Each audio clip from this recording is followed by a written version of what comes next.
Este almozo informativo convócase con motivo do comezo, por así dicirlo, do curso político 2019-2020, por ponerle así un título, non? Desde o Bloque Nacionalista Galego propoñémonos que este curso político sexa un curso político no que o que máis saliente sexa o diálogo. Creemos que é fundamental o valor do diálogo na política coa finalidade de afrontar os retos que ten a nosa sociedade, pero tamén coa finalidade de dar resposta aos problemas da cidadanía, non? Para nós é fundamental este diálogo, un diálogo que teña uns resultados evidentemente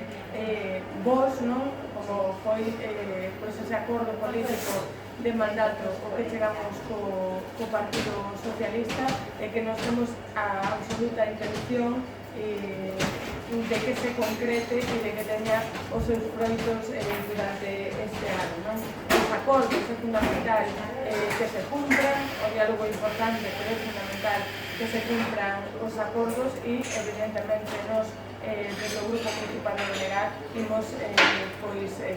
fomentar, non? Que se cumpran eses acordos e imos demandar que se cumpran, non? Durante, como digo,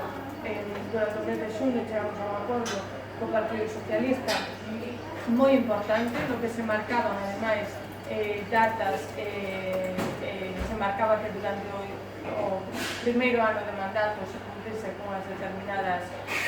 objetivos, con unhas determinadas iniciativas como a bolsa de aluguer ou como pode ser un novo modelo de mobilidade na nosa cidade, estudando a posibilidade de xestionalo desde unha perspectiva pública, a solución para as bibliotecas municipais, tamén a renovación dos mercados municipais durante este primeiro ano de mandato, etcétera, etcétera. Non hai unha serie de cuestións importantes que están neste acordo político, sen a Lei 3, bolsa de aluguer, mobilidade e resposta á situación das bibliotecas, que creo que son importantes, pero hai moitas máis nese acordo en materia social, en materia de mobilidade, en materia de emprego, que creemos que se teñen que poñer en marcha durante este mandato e que así nos comprometemos, tanto con o Belegar como o Partido Socialista, a leválos a cabo. Creemos que é fundamental isto para a gobernabilidade da cidade, que estamos comprometidas con esa gobernabilidade da cidade, evidentemente, o Partido Socialista quen goberna, non? E quen ten que poñer en marcha e concretar estes acordos, pero desde logo nos creemos que é fundamental este diálogo, creemos que a xente o que demanda é diálogo entre as organizacións políticas, creemos que é o que a xente quere tamén no Estado, non? Onde estamos vendo constantemente un pim-pam-pum entre Podemos e o Partido Socialista, que pode levar outra vez a unha repetición de eleccións, porque non se está facendo o que se debe de facer, que é poñerse de acordo, poñer os problemas da cidadanía e a solución da cidadanía por diante de calquera interese partidista, e un debate no que, por certo, hai que decirlo, Galiza está absolutamente desaparecida, as solucións para os nosos problemas está absolutamente ausente. Creemos que fronte a iso hai que salientar o valor do diálogo que queremos impulsar durante este primeiro ano de mandato e durante todo este mandato no Concello da Coruña. Deixo vos con Paco Fortera para que vos explique outros objetivos que temos tamén durante este primeiro curso político deste mandato. Ben, pois, moitas grazas a todas e a todos por a vosa presenza. Enlazando co que acaba de dicir Galia,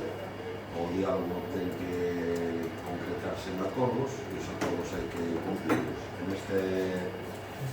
reinicio de mandato vamos a ter unha primeira oportunidade para verificar os acordos aos que chegamos e garantir o seu cumprimento, que é a negociación dos orzamentos para o vindeiro exercicio. Como sabedes, no acordo de investidura que suscribimos o Belegar e o Partido Socialista, se contempla que hai que iniciar as negociacións dos orzamentos xa este mes de setembro. Desde o noso punto de vista, é fundamental para a cidade que a Coruña teña uns orzamentos aprobados que se podan executar xa dende comezos do vindeiro ano, dende xaneiro de 2020. A Coruña non se pode permitir o luxo de seguir funcionando con orzamentos prorrogados. Permitideme que ilustre simplemente un dato. Por desgracia, hai moitos indicadores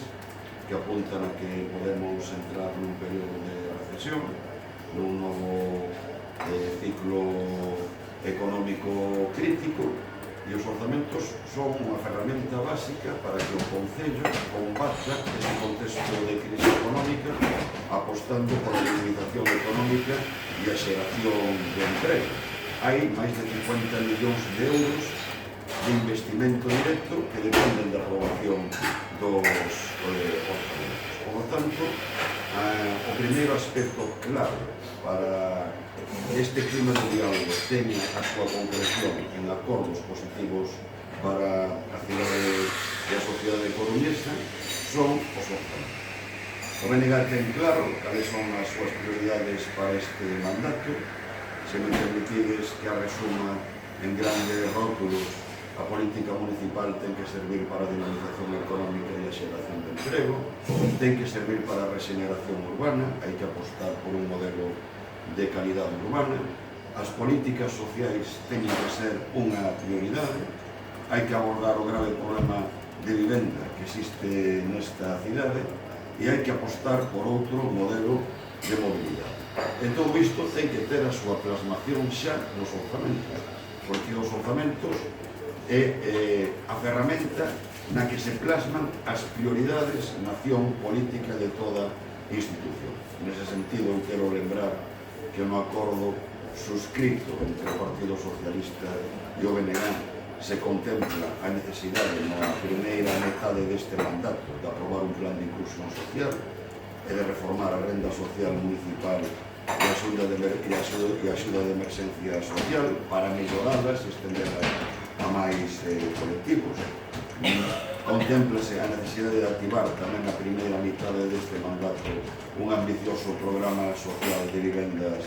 para aluguer, ou contémplase tamén xa neste primeiro ano de mandato a necesidade de iniciar os cambios para un novo modelo de transporte público na nosa cidade, revisando o mapa de líneas de autobuses, apostando por ampliar horarios, por intensificar frecuencias e por estudar tamén novas formas de xestión, incluído a xestión directa. Por lo tanto, na negociación que imos manter co Partido Socialista, imos exixir que estes compromisos suscritos no acordo de investidura teñan plasmación xa nos orzamentos para o ano 2020. E pola miña banda, antes de respostar as vosas preguntas, decirvos que no BNG temos moi claro que dende a oposición se pode aportar moitísimo tamén a cidade. E creo que coa nosa práctica ímolo demostrar, exercendo a crítica cando sexa necesario, exercendo un labor de control e de fiscalización ao goberno municipal,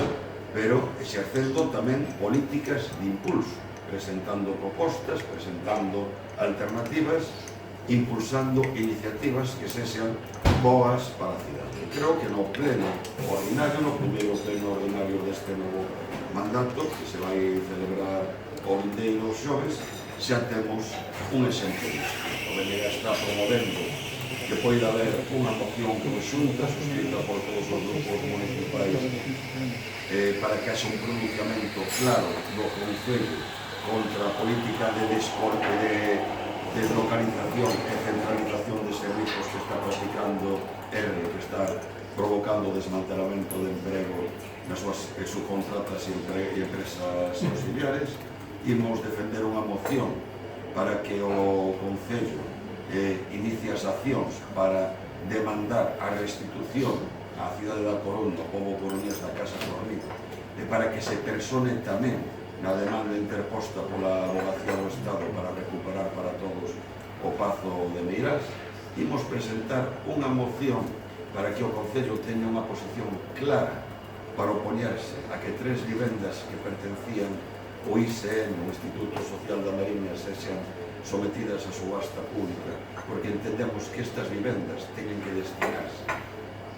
a resolver o grave problema de vivenda que existe nesta cidade, e, por lo tanto, se queremos dar pasos para que exista unha política pública de vivenda merecente dese nome, que non pode ser que vivendas de titularidade pública se sometan a subasta, e imos presentar preguntas para saber que plans ten o goberno municipal con respecto á planta de Bostián. Todos coñecedes a situación vivida deste verán, que é total e absolutamente escandalosa. Que plans ten para cumplir o compromiso de que neste mandato a Coruña tenga unha rede única de bibliotecas e, por lo tanto,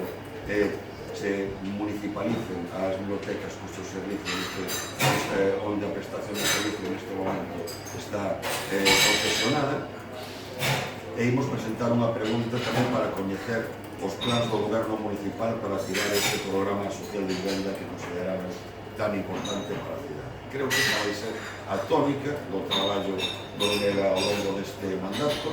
exercer o labor de oposición de xeito constructivo, fiscalizando e controlando a acción do goberno municipal, pero ademais poñendo sempre propostas alternativas sobre a mesa con ánimo de negocialas porque son boas para a cidade. Por a miña banda, nada máis, o xeito fundamental desta comparecencia, dado que estamos reiniciando o mandato, estamos no inicio dun novo curso político, e a darvos a oportunidade para que nos preguntedes o que consideredes oportuno, por lo tanto, tedes a palabra.